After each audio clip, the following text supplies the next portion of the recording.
Hi there, Serial Trader here.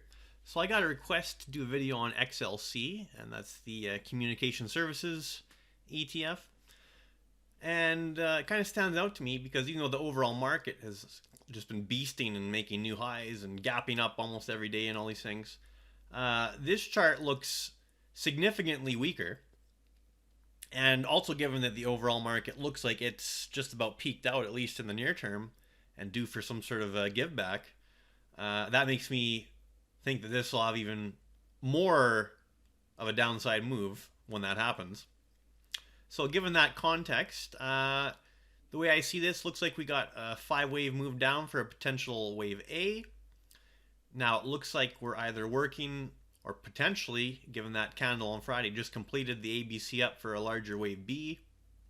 And then you'd be looking for another 5-wave decline to new lows in a wave C. And we can just do a fib retracement of the proposed A wave. And where do we fall? Let me just get rid of the 236 there.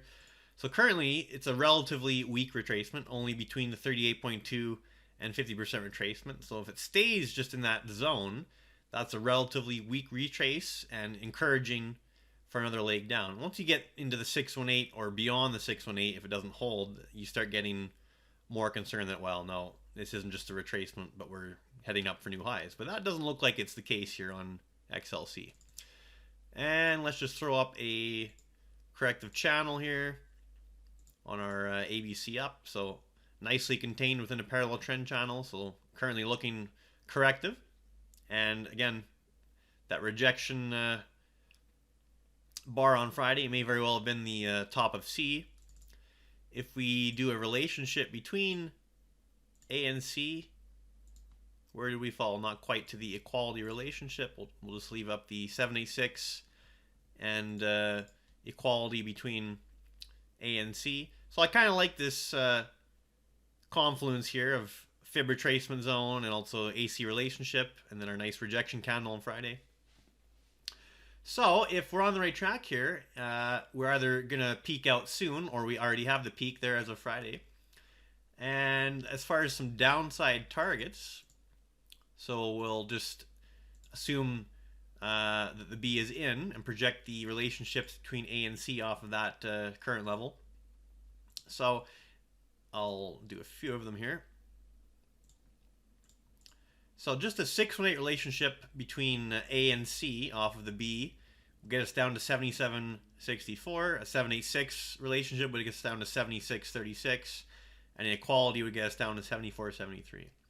Now, I'm just calling this a proposed ABC and not necessarily at 1, 2, 3 down. Obviously, if we went down aggressively enough, we might have to start looking at that. But currently not expecting that, because if we look at the weekly, I mean, this looks, even though it's got some differences, largely the same as the overall market from the March 2020 lows, where we got the initial wave 1 up, wave 2, maybe we just did the wave 3, and maybe we're just doing a larger wave 4 here than what the overall market was able to do.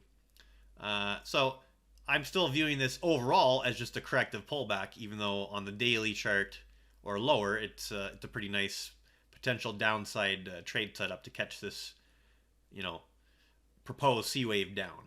Okay, so that's what I'm looking at there as far as the wave pattern. Just one more thing to add before I stop the video. And if I go to Thinkorswim here, and what would I actually want to look at? I thought I had it prepared here. Here we go, XLC. Yeah, so looking at the kind of moving average view, candlestick view here, I like that we're hitting that 50-day simple moving average and finding resistance there, okay? So that's kind of a more bearish position as far as the moving averages go, and finding resistance at the 50. And if we come down just to touch the 200, that will get us down to currently around 78.50. But there's some lower targets there based on the wave projections as well. This looks like a potential, decent downside setup, which if it bottoms and doesn't look too threatening once it does that, could be another long entry at that point once we have a mature C wave in place. So some ideas to work with there. Definitely an interesting chart here at this juncture. So we'll see what happens this coming week and beyond. All right, Serial Trader signing off.